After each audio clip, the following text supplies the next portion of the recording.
صحیح مسلم کی روایت ہے، جویریہ رضی اللہ عنہا جو امہات المومنین ہماری ماؤں میں سے ایک ماں ہیں، روایت کی کہ نبی اکرم صلی اللہ علیہ وسلم فجر کے لیے گھر سے نکلے تو میں جو ہے نماز کی جگہ بیٹھی ہوئی تھی وظیفہ کرتے ہوئے، اللہ کا ذکر کرتے ہوئے، وظیفہ مطلب اللہ کا ذکر کرتے بیٹھی تھی۔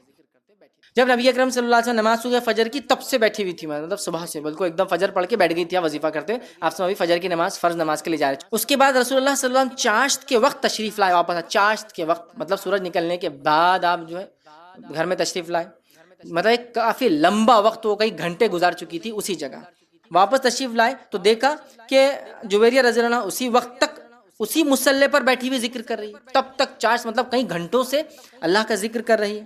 اللہ کے رسول نے پوچھا کیا تم جب سے بیٹھی ہو؟ تو انہوں نے کہا اللہ کے رسول صلی اللہ علیہ وسلم میں تب سے بیٹھی ہوں۔ اور اللہ کے رسول صلی اللہ علیہ وسلم نے فرمایا میں نے تمہارے بعد تم سے رخصت ہونے کے بعد 4 کلمے 3 بار پڑھے، 4 کلمے 3 بار پڑھے، مطلب تم تو فجر سے بیٹھی ہو چاشت کے وقت تک، میں فجر کے بعد جب گیا تو 4 کلموں کو 3 بار پڑھا، صرف میں نے اتنا کام کیا۔ تو آپ نے فرمایا میں نے 4 کلمے 3 بار پڑھے۔ ایسے کہیں کہ اگر ان کا وزن تمہارے آج کے سارے دن کے وظیفے سے کیا جائے تو وہ 4 کلمے بھاری ہو جائیں گے۔ تم تو صبح سے اب تک بیٹھی ہو، میں نے صرف ایسے 4 کلمے پڑھے جو 3 بار پڑھے، تو اگر تم دن بھر بھی یہ وظیفہ کرتے رہو جو تم کر رہی ہو تو بھی میرے کلموں کے مقابلے میں نہیں پہنچ سکتی ہو۔ تو انہوں نے کہا اچھا کیا کلمے پڑھے آپ نے؟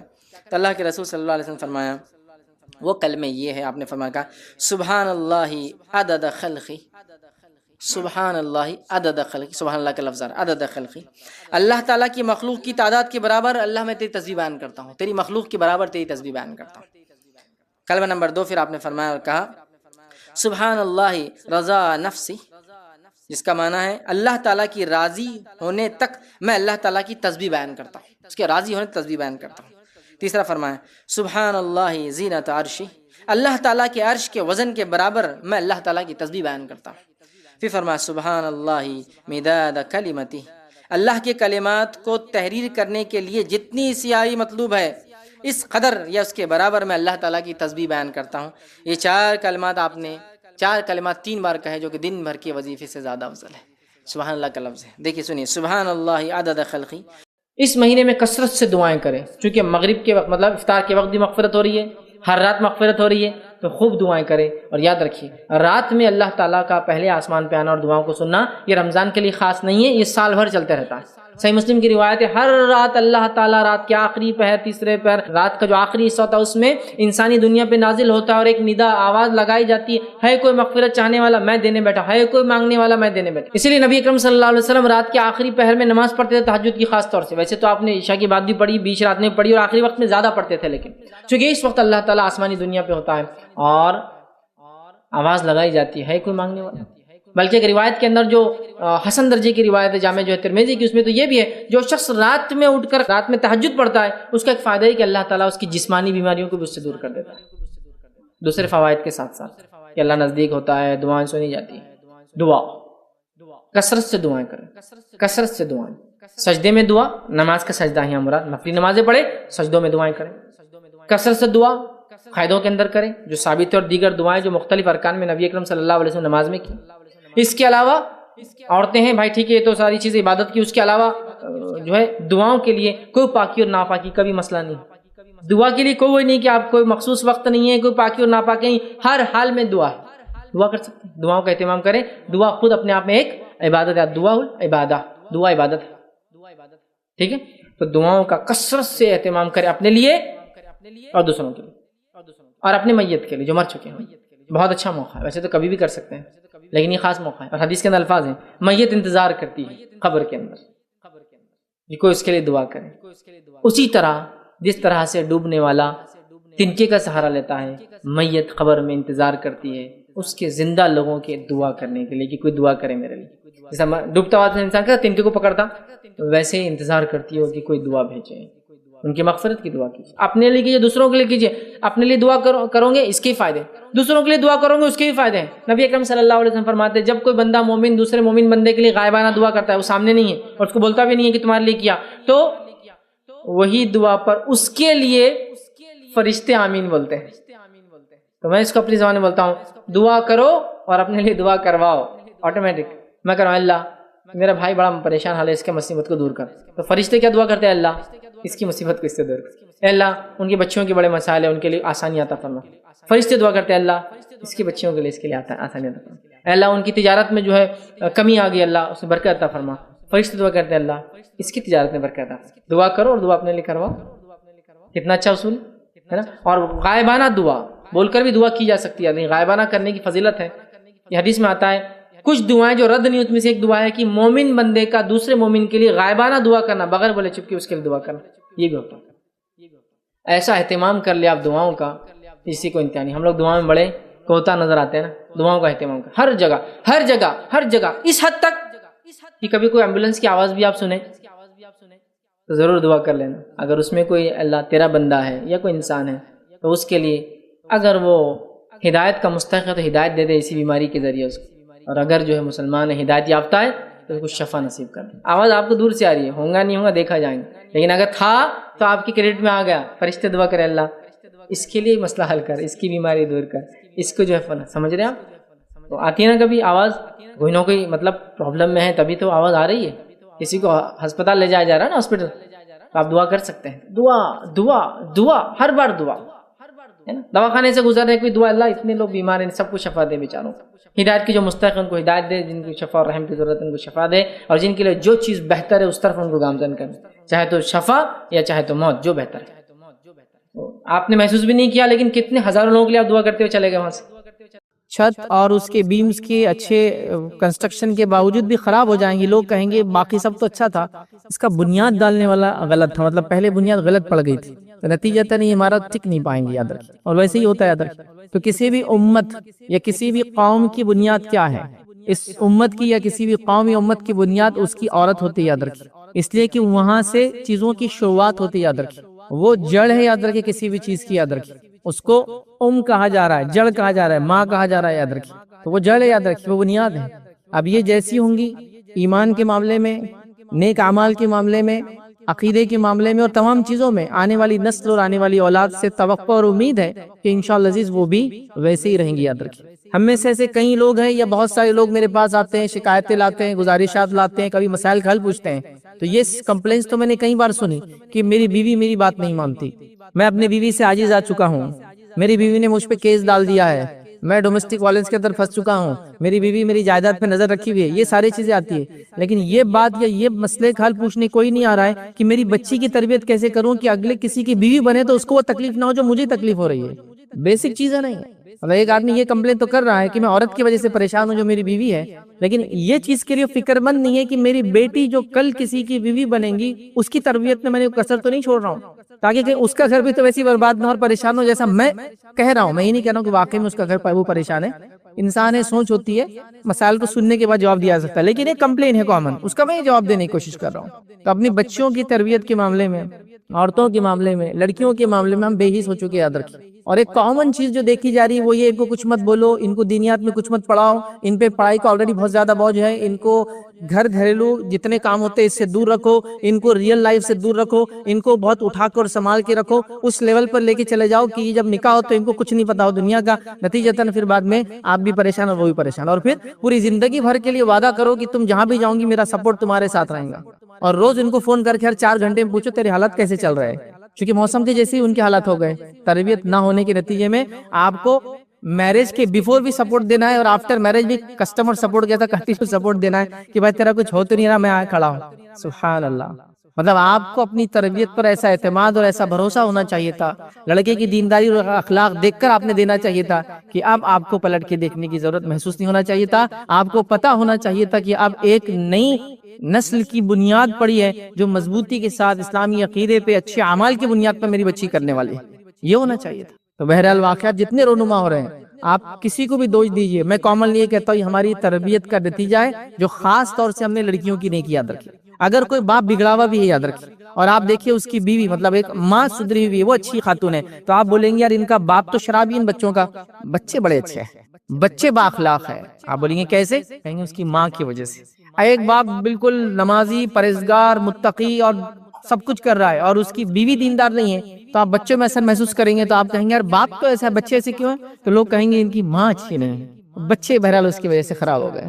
یقیناً بچوں کی تربیت میں ماں باپ دونوں کا رول ہے، لیکن اصل رول جو بچوں کی تربیت میں یاد رکھیے وہ ماں کا ہے، اور پھر اس کے بعد باپ کا آتا ہے. کیوں تو کئی بار تو یہ دیکھا جاتا ہے باپ حلال روزی کمانے کے لیے سالوں سال گھر سے دور چلے جاتے، تب یقیناً وہاں سے بھی وہ خط لکھیں گے، آج کل بات کریں گے، ویڈیو کال کر کے تربیت کے بارے میں، اخلاق کے بارے میں، تعلیم کے بارے میں پوچھتے رہیں گے.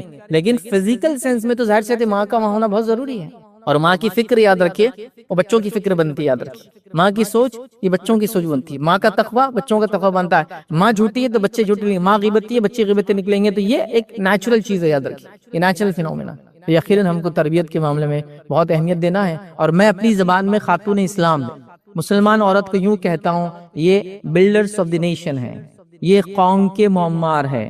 دے are the architects of the ummah, مطلب امت کی بنیاد امت انہی پر کھڑے ہوں گی، یا یہی امت کو کھڑے کریں گے اور یہی امت کو ڈھائیں گے. تو یہ بلڈرز ہے، یہ آرکیٹیکٹ ہے، یہ بنیاد ہے، یاد رکھیں ان پہ امت چلنے والی. اور اسلام نے یہ زور دیا پہلے دن سے، نبی اکرم صلی اللہ علیہ وسلم کی تعلیم یہ رہی پہلے دن سے. اولاد کے بارے میں جب پوچھا گیا اس کا پہلا حق کیا ہے تو کیا کہا کہ اس کے لیے اچھی ماں، دیندار ماں کو تلاش کری. اولاد کا پہلا حق بتا دیا. روایتوں کے اندر آتا ہے کہ پہلا حق کیا ہے ایک اولاد کا، تو بتایا گیا کہ یہ ایک دیندار خاتون سے نکاح کرے، یہ بچے کا پہلا حق ہے. جو دیندار خاتون سے نکاح نہیں کرتا بچے کا پہلا حق مار دیتا ہو. تو ہم نے وہ محنت کرنا چھوڑ دیا، یاد رکھیں خاص طور سے خواتین کے اوپر، جس کے نتیجے میں دیکھ رہے ہیں. تو ایک ماں کا تربیت یافتہ ہونا، تعلیم یافتہ ہونا، اس لیے کہ یہ بنیاد ہے، یاد رکھیں یہ فاؤنڈیشن ہے، یہ بیس ہے. اور ہم اس معاملے میں کوتا نظر آ رہے، زیادہ سے زیادہ پڑھا رہے تو بچوں کو پڑھانے کی کوشش کرے لڑکوں کو. دینی تعلیم ہے تو لڑکوں کو، فلاں تعلیم ہے تو لڑکوں کو. لڑکیاں ساری فہرست سے غائب ہے، مطلب ان کو ہر جگہ سے کٹ کر دیا گیا ہے کہ ان کو تعلیم تربیت کی کسی چیز کی ضرورت ہے ہی نہیں، یاد رکھے. پھر اس کے بعد ہم کہہ رہے ہیں کہ امت کا کیا حال ہو رہا ہے، امت آگے کیسے بڑھیں گی، امت فلاں ہے. تو میں آپ سے سوال کرتا ہوں، جس چیز کو آپ ایز اے کرنسی استعمال کرتے ہیں، جو نوٹس آپ یوز کرتے ہیں، تو جس کوالٹی کا یہ پیپر ڈالا جاتا ہے اندر وہ بھی سب سے ہائیسٹ گریڈ کا ہوتا ہے. تب جا کے وہ چیز باہر نکل کے آتی ہے جس کو آپ نوٹ بولتے ہیں، جو آسانی سے جلتی نہیں ہے. اگر آپ جلانے کی کوشش کریں گے جب تک آپ کی آنکھ جلتی رہیں گی تب تک وہ نوٹ جلیں گے. جیسے ہی آپ آنکھ بجھائیں گے نوٹ جلنا بند ہو جاتی ہے. اس کے بعد اس کی ساری چیزوں پر اتنا دھیان دیا جا رہا ہے. پانی میں دیکھیے آپ کا عام پیپر اور نوٹ پانی میں بھیگ کے آ جائے، واشنگ مشین میں جا کے بھی آ جائے تو وہ خراب نہیں ہوتی، واپس استعمال ہو سکتی ہے. تو ظاہر سی بات ہے جب ایک اچھی کوالٹی ہائی گریڈ کی چیزیں ڈالی جاتی ہے تو ادھر سے اچھی کوالٹی کی چیزیں پروڈیوس ہو کر نکلتی ہے. تو ظاہر سی بات ہے بڑی اہمیت یاد رکھیں خاتون اسلام کی. نبی اکرم صلی اللہ علیہ وسلم کو دیکھیے اور مسلمان خواتین کی وہ قربانیاں دیکھیے، اور مسلمان خواتین کا وہ جذبہ دیکھیے، ان کی ایمانی صلاحیتیں دیکھیے، اور ان کا اپنے بچوں کی تربیت کا معاملہ دیکھیے. کہ کئی سارے صحابہ کے نام میں اور آپ جانتے ہیں جن کے والد کے بارے میں اگر پوچھا جائے تو جو رسول اللہ صلی اللہ علیہ وسلم کے ساتھ زندگی گزاری تو گھر پر آنے کے موقع بڑے کم ملتے تھے.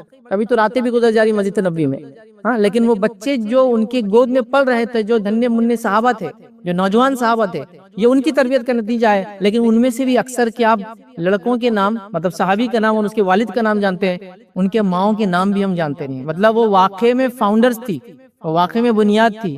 بنیادیں کسی بھی عمارت کی دکھتی ہے کہ جس عمارت کی بنیاد دکھتی ہے وہ گرنے والی، اس کا مطلب. تو ان کے نام تک نہیں پتا ہے، ہم نہیں جانتے ہیں. امام بخاری رحمہ اللہ کی والدہ کا کتنا لمبا قصہ ہے.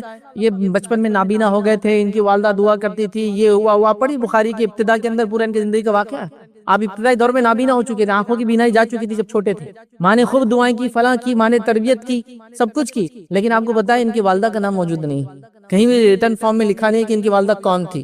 والد کا نام سب جانتے ہیں، والدہ کا نام نہیں جانتا ہے کون. تو یہ تربیتیں تھی ان ماؤں کی کہ ان کے نام بھی ہم جانتے نہیں کیا تھے، لیکن ان کے بچوں کو ہم جانتے کون تھے. یہ اصل چیزیں یاد رکھیں، یہ بڑی بات یاد رکھیں. اور عورتوں کی تربیت کا بڑا اثر رہا، یاد رکھیں. میں سلف صالحین میں سے امام احمد بن حنبل کا واقعہ سنا سکتا ہوں، امام مالک کا واقعہ سنا سکتا ہوں، امام شافعی کا واقعہ سنا سکتا ہوں، علامہ ابن تیمیہ کا واقعہ سنا سکتا ہوں. علامہ ابن تیمیہ تو اتنے متاثر تھے اپنے دادی سے، ان کا نام تیمیہ تھا، کہ اپنے نام کے ساتھ سرنے میں ابن تیمیہ لگا دیا. یہ ان کی دادی کا نام ہے. اتنا پسند کرتے تھے اپنے دادی کو، اتنا اس دادی نے کوشش کی. بچے کی عورت بھی تھی نا وہ دادی بھی، تو ماں کی ایک قسم ہوتی دادی بھی، تو یہ ماں تھی ان کی ایک. اتنی محنت کی اس بچے کے پیچھے کہ بچے کو آج ابن تیمیہ کے نام سے آپ پہچانتے ہیں، اور وہ دادی کا نام ہی بچے کے نام کے ساتھ لگا ہوا ہے. دیکھیے کیسے عجیب بات. تو یہ محنتیں تھیں ان عورتوں کی، جس کے نتیجے میں کئی کے نام جانتے ہیں، کئیوں کے نام ہم نہیں جانتے ہیں، لیکن ان کے بچوں کو ہم پہچانتے ہیں، یا ان کی تربیت کے نتیجے میں جو آؤٹ پٹ ہے اس کو ہم دیکھتے ہیں. یاد رکھیں تو آج وہ کہاں ماں ہیں، وہ کہاں خواتین، وہ کہاں عورتیں، وہ کہاں بچیاں جن کی ہم ایسی تربیت نہیں کر رہے کہ ایسا پروڈکٹ پھر ہم پھر سے دیکھ پائیں. نبی اکرم صلی اللہ علیہ وسلم ہیں، ایک خاتون آپ کے نکاح میں ہے، خدیجہ آپ کا نام ہے، یاد رکھیں. اور جب تک خدیجہ حیات رہی اللہ کے رسول صلی اللہ علیہ وسلم دوسرا نکاح نہیں کیا. آپ کی 38 سالہ زندگی کم و بیش نکاح کے ساتھ گزری، سے 25 سال صرف آپ خدیجہ کے ساتھ رہے، اور 25 سال کے بعد 26 سال سے لے کر 38 سال کے بیچ میں آپ نے باقی پورے نکاح کیے. تو اس خاتون نے کتنا سپورٹ کی نبی اکرم صلی اللہ علیہ وسلم ابتدائی دور سے لے کر نبوت وحی آنے کے بعد سے لے کر خود کی وفات تک. کنٹینیو سپورٹ ہے. مطلب ایمانی کیفیت کا کیا حال ہے؟ خدیجہ کا ایمانی کیفیت کا یہ حال ہے کہ آپ سب سے پہلی مسلمان، یا جس کو کہیں گے سب سے پہلا مسلمان انسان ہے دنیا کے اوپر، یا نبی اکرم صلی اللہ علیہ وسلم پہ جب سے پہلے کسی نے ایمان لایا تو آپ ہی ہے. تو ہم لوگ عورت بچہ مرد ایسا مت کیجیے، انسانوں کے اعتبار سے پہلی انسان ہے جو ایمان لائی. علماء نے ان کے بارے میں لکھا ہے کہ جیسے کوئی اچھے کام کی شروعات کوئی کرتا ہے اس کو اجر ملتا ہے، تو خدیجہ نے چونکہ یہ کام کیا کہ اللہ کے رسول ایمان لائے، جتنے لوگ دنیا میں قیامت تک ایمان لائیں گے خدیجہ کو ایک حصہ اس کا ملتا رہے گا، چونکہ انہوں نے شروعات کی اس کے اچھے کام کی. کیا اجر و ثواب ہے! ہر آدمی جو مسلمان بنے گا قیامت تک خدیجہ کو ایک حصہ جانے والا ہے اس ایمان کی وجہ سے. یہ ان کا مقام ہے. یاد رکھیے جبرائیل علیہ السلام ان کو سلام پیش کر ملاقات کرنے آ رہے ہیں. ایک مرتبہ تو ان کا مقام اور مرتبہ اور ایمانی کیفیت دیکھیے کہ جبرائیل علیہ السلام آ کر کہتے ہیں اللہ کے رسول اللہ رب العزت جو ہے خدیجہ کو سلام پیش کرتا ہے. خدیجہ کہتی ہے کہ اللہ رب العزت کو میں کیا جواب دوں، اس لیے کہ اللہ خود سلام ہے. اللہ خود سلام ہے، اب اللہ کو کیا جواب دیں گے سلام کا. اندازہ لگا یہ مقام ہے. یاد رکھیے کہ آسمان سے اللہ رب العزت کا سلام، جبرائیل علیہ السلام سلام کر رہے ہیں، تو یہ مقام ہے اس خاتون کا، اس لیے کہ ایمان کے لیے انہوں نے اتنا جذبہ اتنی قربانیاں دی. تو یہ ایک بیوی کی مثال لے سکتے ہیں، ایک عورت کی مثال لے سکتے ہیں، اور کئی ماں کی مثال بھی لے لیں، چونکہ ان کی چاروں بچیاں ابتدائی دور میں ایمان لا لی تھی، سب کی سب سٹارٹ میں. اب وہ بھی ہم کاؤنٹ نہیں کرتے چونکہ ہم الگ الگ ڈھنگ سے کرتے ہیں، لیکن آپ کی چاروں بیٹیاں آپ کے گھر میں تھی اور آپ سب کی سب ایمان لائی تھی. اسی ایمان کی وجہ سے ان کی پہلی دو بیٹیوں کا تو نکاح بھی جو ہے ابو لہب کے بچوں سے ہوا تھا، ودائیگی نہیں ہوئی تھی، توڑ دیا اس نے، طلاق ہو گئی، مطلب ودائیگی کی پہلی طلاق ہو گئی. تو یہ بھی ایمان لائی تھی. اب وہ ترتیب چونکہ نہیں ہے، پہلا دوسرا تیسرا جو مشہور باتیں ہیں وہ ہم کو پتا ہے، لیکن یہ سب سے ابتدائی اول اسلام لانے والوں میں سے ان کی بیٹیاں تھی. یہ خود حالانکہ کئی انبیاء کے واقعات ہم جانتے ہیں جن کی بیویاں ایمان نہیں لائی تھی. نوح علیہ السلام، لوط علیہ السلام، دیگر اور بھی ہوں گے، اور کئی سلف صالحین کے واقعات ہیں جن کی ہم سے پہلے کی امت، ظاہر سی بات اس کے بعد تو ایمان نہیں لائے تو پھر شادی نکاح ہی نہیں ہوتا ہے، پہلے جو امتوں کی بات ہے. تو یہ واقعات ہم کو ملتے ہیں. تو یہ ان کے ایمان کا واقعہ، یہ ان کا جذبہ اسلام کے لیے، یہ ان کی بچوں کی تربیت کی، ان کی بیٹی ہے کہ یاد رکھیے جو خاتون جنت کی سردار ہونے والی ہے، فاطمہ ان کی بیٹی ہے، ظاہر سی بات ہے، سب سے چھوٹی بیٹی. یاد رکھیے اللہ کے رسول صلی اللہ علیہ وسلم کو ساری اولادیں 7 میں سے 6 ان سے ہوئی، اور ایک اولاد جو ماریہ قبطیہ سے اس کے بعد ہوئی. یاد رکھیے تو 6 اولادیں، مطلب جس سے اولاد ہوئی ایک ہی خاتون اور بیوی تھی. یاد رکھیے 6 اولادیں ہوئی، 4 بیٹیاں، 2 بیٹے ان سے ہوئے، ایک بیٹا آپ کو الگ سے یاد رکھیے وہ ماریہ قبطیہ رضی اللہ عنہا سے ہوا. تو انہوں نے کیسی تربیت کی ان بچیوں کی کہ بچیاں بھی مثال بن گئی. تو یہ بیوی کی مثال ہے، یہ ایک ایمان لانے والی کی مثال ہے. اور ہم کیا کہیں گے، یہ امت کی ظاہر سی بات، میں نے کہا نا بلڈر سے، تو یہ ایک سب سے پہلی اس کی معمار ہے. یاد رکھیے تو یہ مثال ہے. اب یہ خاتون کو مثال چھوڑ کر ہماری خواتین کے لیے کتنی مثالیں آج موجود ہیں. فلاں ہیروئن ہے، فلاں ایکٹر ہے، فلاں انفلوئنسر ہے، پردے والی انفلوئنسر ہے، پردے میں ناچنے والی انفلوئنسر ہے. چونکہ نہیں با پردہ ہے نا، با پردہ ہو کے تو آپ ناچ سکتے ہیں، گا سکتے ہیں، بلڈنگ پہ سے کود سکتے ہیں، کچھ بھی. ایک بار برقع پہن لیا تو ہر چیز آپ کے لیے جائز ہو گئی، پھر ٹیٹی ٹھاٹا جائز ہو گئی، راستوں میں کھیلنا جائز ہو گیا، گاڑی چلانے کے بدلے گاڑی اڑانا جائز ہو گیا برقعے میں نا. اب تو آپ کو لائسنس ہو گیا ساری چیزوں کے لیے. تو یہ بھی ایک نیا ٹرینڈ ہے کہ سر پہ کچھ ڈال لیا، سمجھ لیا اسلام کے لیے میں نے بہت کچھ قربانی دے دی، اب اس کے بعد میں جو کرنا چاہوں گی کروں گی. نہ باپ کچھ بولے مجھے، نہ بھائی کچھ بولے مجھے، نہ سماج کچھ بولے، نہ ماں میری تربیت کرے. میں نے یہ احسان کر دیا کہ میں پردہ کر رہی ہوں، ورنہ میرے ساتھ کی کوئی بچی پردہ نہیں کر رہی ہے. تو یہ میرا احسان ہے تم پر. تم کسی پر احسان نہیں کرو میری بیٹی، تم کسی پر احسان نہیں کر رہی ہو، تم اپنے آپ پر احسان کر رہی ہو. چونکہ تم کرو گی تو جہنم کی آگ سے تم بچو گی، نہیں کروں گی تو اپنا سودا خود کروں گی. دنیا کی 45 ڈگری کے اندر، 45 تو ریگولر نہیں ہوتا ہے، 40 سے 45 کے بیچ ٹیمپریچر گرمی میں جاتا ہے، اور اگر کھلا آنکھ رہ جائے نا تو کالا ہو جاتا ہے پورا. خواتین کا تو بہت جلدی ہوتا ہے. تو آپ سنسکریم لگا کے پریشان ہے کہ باڈی کا کلر بائسپس کا اور فور آرمز کا الگ نہ ہو جائے. جتنا چہرہ برقعے سے باہر کھلا رہتا ہے پورا ڈارک ہو رہا ہے وہ الگ نہ ہو جائے. تو آپ گاجر لگا رہے ہیں اور کھیرے لگا رہے ہیں اور کیا کیا کر رہے ہیں اتنے پارٹ کے لیے.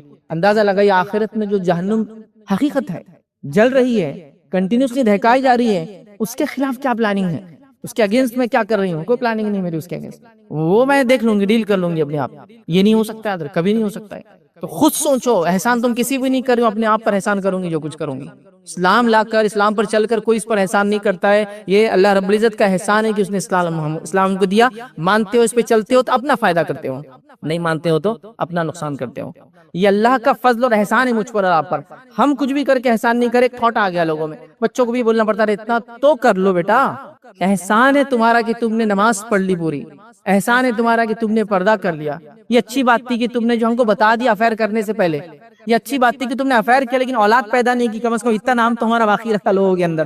یہ سچویشن آ چکی ہے. آپ کو اگر نہیں پتا تو یہ گھر گھر ہو رہا ہے، لوگ کمپلینس لا رہے ہیں، واقعات آ رہے ہیں، اور کیا اس کا سلوشن اور جواب دیا جائے کچھ سمجھ میں نہیں آ رہا ہے.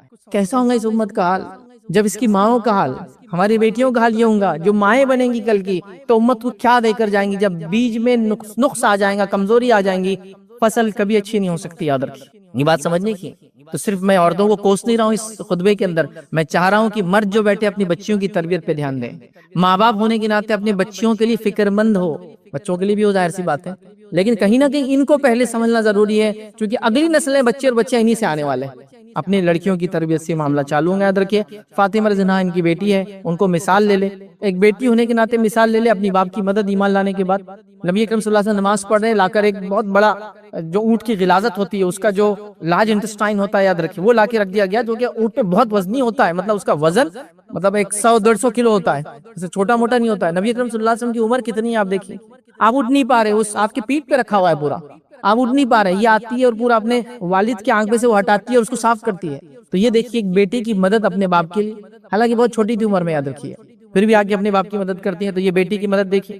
اسی طرح ماں ہونے کے ناطے ان کے دونوں بیٹے گواہی دیتے ہیں، حسن حسین رضی اللہ عنہما، کہ ہماری والدہ ہماری خدمت کرتی، ہمارے کپڑے دھوتی، ہمارے لیے کھانا تیار کرتی، ہمارے والد کی خدمت کرتی، ہمارے والد کے لیے سب کچھ کرتی، گھر کی صاف صفائی کرتی، گھر میں چکی چلاتی، کنویں سے پانی لاتی۔ یہ گواہیاں حدیثوں میں موجود ہیں، اور اتنا کام کر کر کے تھک جاتی تھی کہ علی رضی اللہ عنہ نے ایک مرتبہ کہا کہ تمہارے والد کے پاس نبی اکرم صلی اللہ علیہ وسلم کچھ غلام آئے، چلو چلتے ہیں غلام مانگ لو، چونکہ تم بہت تھک جاتی ہو کام کر کر کے، اتنا کام کرتے۔ ابھی ہمارے پاس ہے نا، کام نہیں کرنا تو پڑھائی کر سکتی ہے، یہ کون سی پڑھائی جس میں کام غائب ہے؟ لڑکوں کو بھی یہ کہا جا رہا ہے کچھ مت کرو، بزنس مت کرو، یہ مت دیکھو، حقیقی دنیا مت دیکھو، 25 سال تک تم پڑھتے رہو۔ کون سی دنیا میں جی رہے ہو 25 سال تک؟ کوئی یوروپین 25 سال تک پڑھتا نہیں، یاد رکھیے، کوئی امریکن 25 سال تک پڑھتا نہیں، 16 سال کے بعد اپنی زندگی خود گزارتے ہیں۔ باپ کے گھر میں رہتا تو باپ کرایہ لیتا ہے گھر میں رہنے کا، نہیں تو ان کو نکال دیتا ہے اپنے گھر سے۔ 16 سال میں زندگیاں گزار رہے، کمانا شروع کر رہے ہیں، آپ کہہ رہے 25 سال تک پوسٹ گریجویشن کروں گا۔ ارے ہنر سے کماتے بھی رہو، زندگی بھر پڑھو، پھر 60 سال 100 سال مرنے تک ڈگری حاصل کرتے رہو، کیا جاتا ہے؟ لیکن حلال روزی کمانا بنیاد ہے، وہ ختم کر کے زندگی چلانا گھر کی بنیاد ہے عورت کے لیے، وہ ختم کر کے اب تعلیم، کون سی تعلیم ہے یہ؟ مجھے نہیں سمجھ رہا، آپ کی بچیاں ڈاکٹر، انجینئر، لائر سب ہوں گی نا، لیکن شادی کے بعد سب کر رہی ہے گھر میں جا کے۔ حقیقت یہ ہے نا، ایک ادھر جائیں گا تو دوسرا کوئی نہ کوئی تو کرے گا نا، دونوں کام کریں گے تو پھر آپ تیسرے کو کام پہ لگائیں گے، لیکن وہ ایک لمٹ ہے اس کے کام کی بھی، کچھ تو آپ کو کرنا ہی پڑے گا۔ تو یہ فاطمہ ہے، یہ سب کام کرتی ہے۔ پھر وہ گئی شرماتے شرماتے، حضرت علی کو تو ہمت نہیں تھی بات کرنے کی، یہ چلی اپنے والد کے پاس اور والد سے گزارش کی کہ ابا جان ایسا پتہ چلا ہے کچھ غلام آئے ہیں، تو کیا کچھ اس میں کچھ ہو سکتا ہے؟ اور اللہ کے رسول دینے میں اپنے خاندان کو سب سے آخر میں رکھتے تھے، اور ان سے لے کر کسی کو دینے میں ان کو سب سے پہلے لاتے تھے، مطلب اگر کسی کو دینا ہے تو تم لوگ سب سے پہلے دو اس کو آگے بڑھانے کے لیے، اور اگر چاہیے تو پھر تم سب سے آخر رہو گے۔ یہ ساری خدمت کر رہی ہے، ساری محنتیں کر رہی ہے، یاد رکھیے۔ اور اس کے بعد شرم آ رہی ہے پوچھنے کے لیے، جب جاتی ہے تو نبی اکرم صلی اللہ علیہ وسلم کہتے ہیں تم کو اس سے اچھی چیز بتاتا ہوں جس سے تمہاری تھکان دور ہو جائیں گی، اس غلام سے بہتر ہے۔ کہا کیا غلام سے بہتر؟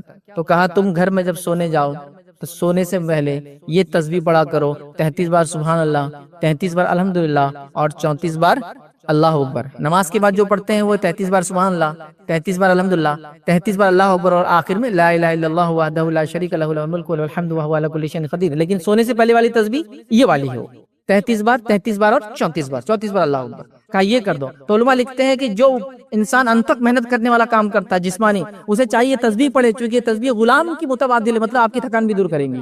پڑھو، جو لوگ محنت کرتے ہیں دن میں فزیکل بہت محنت ہوتی ہے نا، یہ تسبیح پڑھنا چاہیے انہوں نے۔ تو غلام کے بدلے تسبیح دی گئی، چلی جاتی خاموشی سے۔ آخرت میں کہا جا رہا ہے کہ